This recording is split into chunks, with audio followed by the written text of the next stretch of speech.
Hello students, welcome to Engineers Academy. Kindly subscribe my channel if you haven't subscribed it yet. Now we are going to solve this 18th problem from chapter 14, Hibbeler Dynamics. The problem says that when the 12-pound block A is released from rest, it lifts the 15-pound weights B and C. Determine the maximum distance A will fall before its motion is momentarily stopped. Neglect the weight of the cord and the size of the pulley. So this block A has a weight of 12 pound, and this block B and C, they are having their weights equals to 15 pounds. So what will happen is that if we release this block A, so this ring along with this block A will move downward and it will fall down. So let's say that this is the initial position of this ring. So when we release this, so let's say that this ring reaches somewhere here, and this block A will reach somewhere here. Let's say this is the next position of that block A. And as a result of this fall, what will happen is that this block B and block C, they will move up and they will reach somewhere here. Let's say that this is the new position of this block B and this is the new position of that block C. So there will be a decrease in the length of this portion of the rope, and that decrease in the length of the rope will be this much, right? This much length. And similarly, that decrease will be this much, right? So let's say that if I say that this is the change in YC and this is the change in YB, let's say this is change in YB. So now as we can see that this ring is exactly 4 feet from this end and 4 feet from this end, and this weight B and weight C, they are equal. So we can see that this whole mechanism is symmetrical about this line. So this means that the change in YC and the change in YB, they will be equal, right? Since they will move the same distance, since both of the weights are equal and the ring is at equal distance from both of these pulleys. So now initially the ring is at this initial position at state 1. This is the state 1 and then this is the state 2. So this will be from here to here. This is the rope length. And then when the ring reaches that state 2, so this rope will extend. There will be increase in the length of this portion of the rope. So we will have the length like this, and we will have the length of the rope like this. So the change in the length of this portion of the rope will be equal to the decrease in the length of this portion of the rope, and similarly on this side as well. So now let's say that the fall length of this block A is, let's say, Y. Let's say that it travels a distance of Y from the initial state to the state 2. And this is the YB, change in YB and change in YC. So change in YC is equal to change in YB. And in the problem statement, it said that initially block A is at rest, and then when it will travel some distance Y, then again all these three weights will come to rest. So the initial velocities, kinetic energy, and the final kinetic energy of all the three blocks are 0. So if we apply the work energy principle, so that is the kinetic energy of all the blocks at state 1 plus the work done due to the external forces from 1 to 2 on all these three blocks will be equal to the kinetic energy at state 2. So since when this block A is at state 1, so all these blocks were at rest, and then when it reaches state 2, they will be come to rest again. So the kinetic energy at state 1 equals to 0 and the kinetic energy at state 2 equal to 0. So now we are left with this equation, that is the work done due to the external forces on all these three weights will be equal to 0. If we consider this whole system together, then they are subjected to their external weight and the weights are going to act downward. So this is the direction of weight, and this will be the direction of the weight of block A. This will be the direction of the weight of block B, and here we will have the weight of block C. So now we can say that the work done due to the weight of block A plus the work done due to the weight of block B plus the work done due to the weight of block C, this must be equal to 0.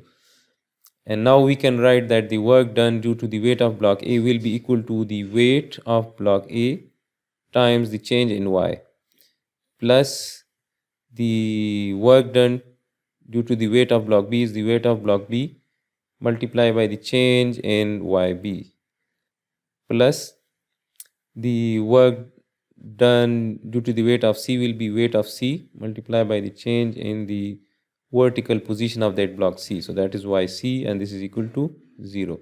So now as we know that WB equals to WC and delta YC equals to delta YB.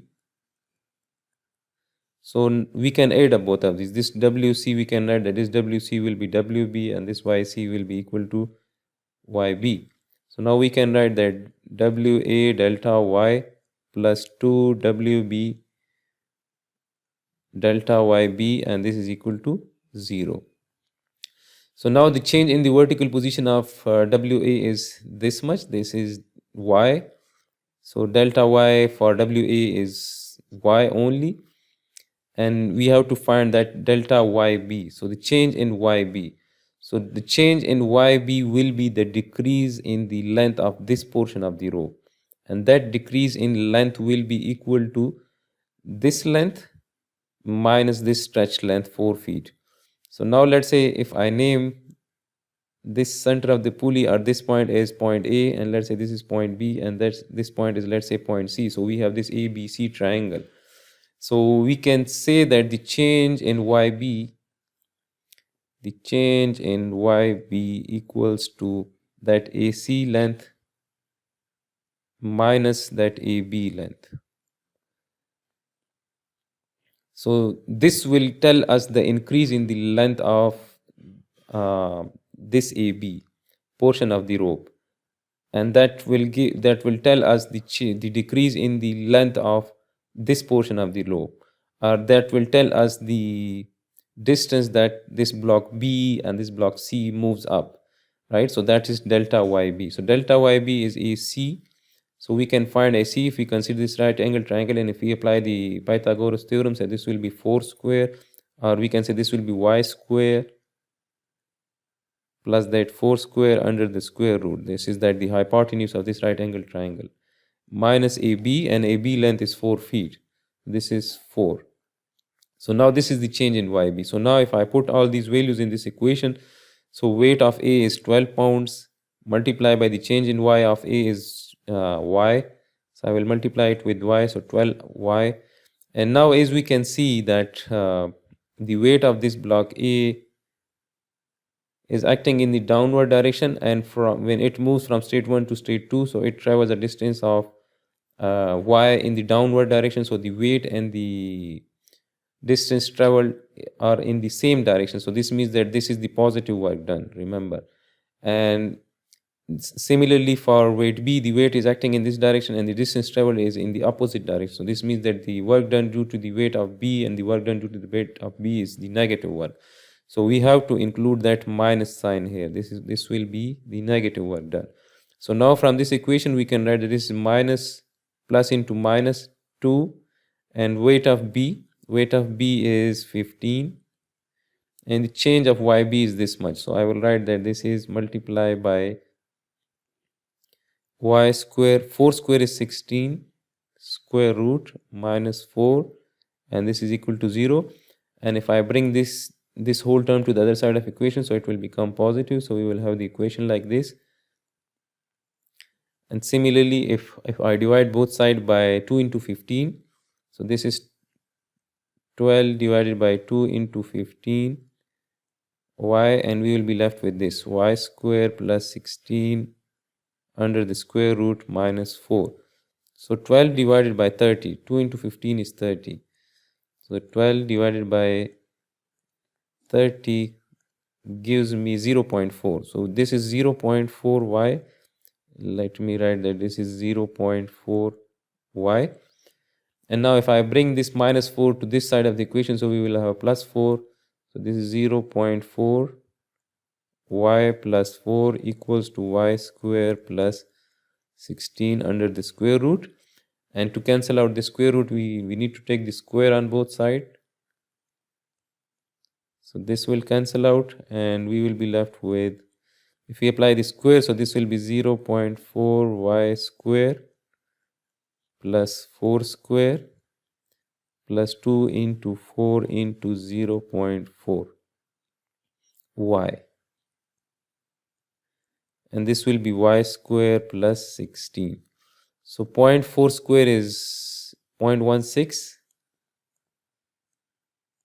0.16 y square plus, let me write this first. So this is 2 into 4 is 8 and 8 into 4 is 8 into 0.4 is 3.2. This is 3.2 y plus 4 square, this is 16, and this is y square plus 16. So this is 0.16 y square plus 3.2 y, and if I bring this to the other side of equation, this is plus 16 minus y square minus 16. So 16 cancel out, and now we can add up these y square terms. So this is plus 0.16 minus 1 y square, or we can write this as 0.16 minus 1 into y square plus 3.2 y, and this is equal to 0. So 0.16 into 0.16 minus 1 is minus 0.84. So minus 0.84 y square plus 3.2 y, and this is equal to 0. And if we bring this to the other side of equation, so it will become minus. So we will have the equation like this. Now the minus sign will cancel out and the y will cancel out. So we will be left with 0.84 y equals to 3.2, and y will be equal to 3.2 divided by 0.84. 3.2 divided by 0.84. So this y equals to 3.81. So y equals to 3.81 feet.